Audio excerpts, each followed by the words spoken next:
গণভোটের রায় বাস্তবায়নের জন্য লড়াই করে যাচ্ছি, যে এদেরকে পরবর্তীতে বিশ্বাস করা যাবে না।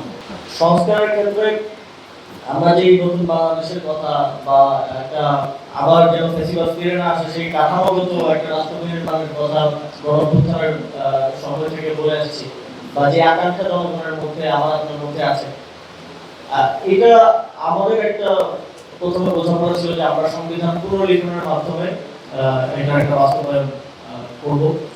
তখন আলোচনা আসলো যে এই সরকারি এজেন্সি আছে কিনা সংবিধান পুনর্লিখনের। তারপরে ঐক্যমত্য কমিশন হলো, প্রথমে অনেকগুলো সংস্কার কমিশন হলো, তাদের রিপোর্ট আসলো, ঐক্যমত্য কমিশন হলো, রাজনৈতিক দলগুলোর সাথে বসে এবার একটা জুলাই সনদ করা হলো এবং মোটামুটি আমরা আমাদের জায়গা থেকে আস্তে আস্তে সরে এসে কম্প্রোমাইজ করে করে এক ঐক্যের স্বার্থে রাজনৈতিক দলগুলোকে সাথে নিয়ে করার স্বার্থে পুনর্লিখন থেকে আমরা সংস্কারে আসলাম। এখন তো সংস্কার থেকে সংশোধনে চলে এসেছে, আপনারা জানেন।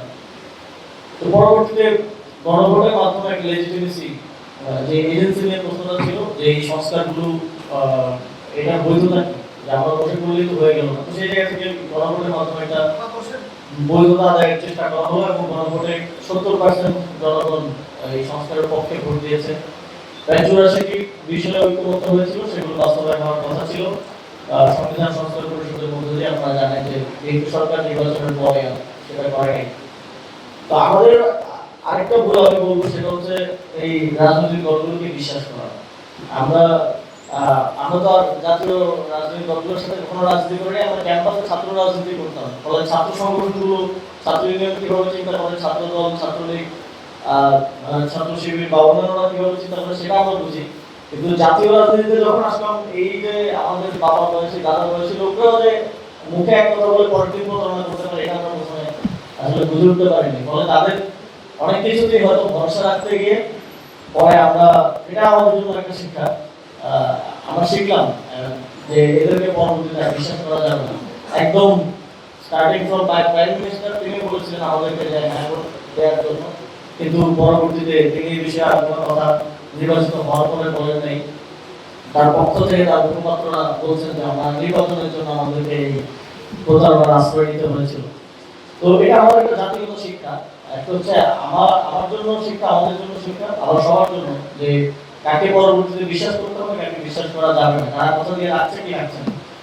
আমাদের যতটুকু সক্ষমতা আছে সেই সক্ষমতা দিয়েই আমরা গণভোটের রায় বাস্তবায়নের জন্য লড়াই করে যাচ্ছি। লড়াই করতে গিয়ে আমরা শেখ হাসিনাকে তাড়াতে গিয়ে হামলার শিকার হয়েছি, মামলার শিকার হয়েছি, জেলে ছিলাম।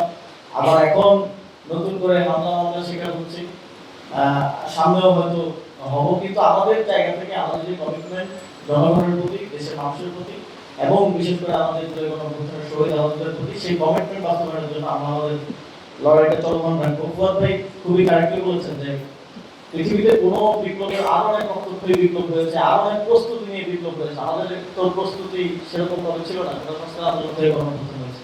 কিন্তু তাদের কিন্তু ওই বিপ্লবের পরে যে তারা একটা আইডিয়াল সিচুয়েশনে পৌঁছে গেছে, তারা যেইভাবে আকাঙ্ক্ষা করেছিল সেখানে পৌঁছে গেছে এবং সেভাবেই চলছে, এরকম কিন্তু না। ওই লড়াই কিন্তু চলমান আছে এবং নতুন নতুন চ্যালেঞ্জ তাদের সামনে আসছে, সেটা নিয়ে কিন্তু তাদেরকে কাজ করতে হচ্ছে। তো আমি এটাকে এভাবেই দেখি। একটা কথা আছে না, যুদ্ধ জীবন যুদ্ধই সার্বজনীন। আমাদের জন্য এই লড়াইটা সার্বজনীন। কখনোই আমরা এই ইহ জীবনে একদম আইডিয়াল সিচুয়েশনে পৌঁছে যাব, এটা কোনো পৃথিবীতে কোনো দেশে এটা লজিক নেই। তবে ডেভেলপমেন্ট আরো বেশি হতে পারতো। আমরা দেখলাম যে সরকার যে সংস্কারগুলো ওদের দিয়ে করা সম্ভব ছিল, যেগুলো করেছে সেগুলো নির্বাচনের পরে কিন্তু আন্ডার করে দিল। আমাদের অনেকগুলো রাষ্ট্রীয় প্রতিষ্ঠানের সংস্কারের জন্য দুটো নির্বাচন কমিশন সহ আরো মানবাধিকার কমিশন করার কথা ছিল, এবং বিচার বিভাগের স্বাধীনতার জন্য উপদেশ করা হয়েছিল, বাস্তবায়ন করা হয়েছিল, পৃথক সচিবালয় করা হয়েছিল। তো এগুলোকে আবার আন্ডার করে পেছন দিকে বিএনপি সরকার হাঁটা শুরু করলো।